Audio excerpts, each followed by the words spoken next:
বাঙালিদের প্রায় সবার ঘরে ঘরে এই কচুর লতি তরকারিটা রান্না করা হয়। হাতে তৈরি পুঁটি শুটকি দিয়ে কচুর লতি তৈরি করে দেখাবো আজকে আপনাদের। আসসালামু আলাইকুম, সবাইকে স্বাগতম উম্মে সালমাস কিচেনে।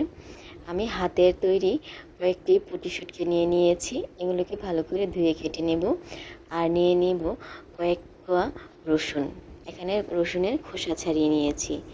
একটি হাঁড়িতে তেল গরম করে পরিমাণ মতো পেঁয়াজ কুচি দিয়ে দিব। তারপর এর মধ্যে আমি কেটে ধুয়ে পরিষ্কার করে রাখা পুঁটি শুটকিগুলো দিয়ে দেব। পেঁয়াজের সাথে সাথে এই শুটকিগুলো ভাজা হয়ে আসবে এবং সুন্দর একটি ঘ্রাণ বের হয়ে আসবে। তারপরে খোসা ছাড়া রসুনের কোয়াগুলো আমি দিয়ে দিচ্ছি। সবগুলো একসাথে ভাজা হয়ে আসবে।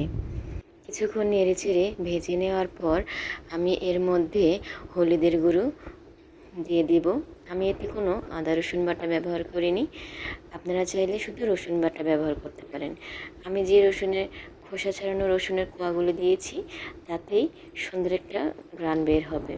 আর শুটকির তরকারিতে বেশিরভাগ রসুনটা বেশি ভালো যায়। এখন হলুদ মরিচ দিয়ে লবণ দিয়ে অল্প পানি দিয়ে আমি মশলাগুলোকে ভালো করে কষিয়ে নিয়েছি। এখন কেটে ধুয়ে পরিষ্কার করে রাখা লতিগুলো আমি দিয়ে দিয়েছি। লতিগুলোকে অবশ্যই লবণ পানি 5 মিনিট ভিজিয়ে রেখে ভালো করে ধুয়ে নেবেন, তাহলে গলায় ধরার কোনো চান্স থাকবে না।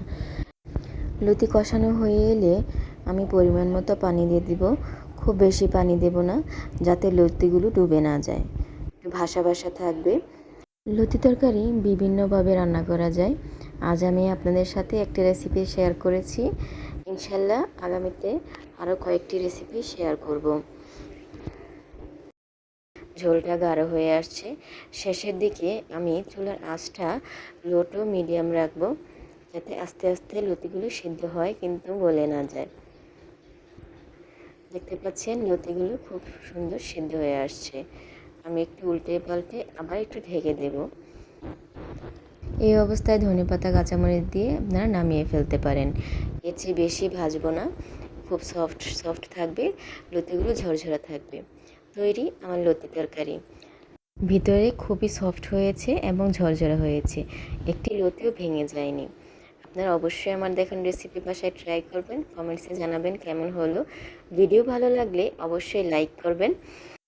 আরও নতুন নতুন ভিডিও পেতে অবশ্যই আমার চ্যানেলে সাবস্ক্রাইব করে আমার পাশে থাকবেন। আল্লাহ হাফেজ।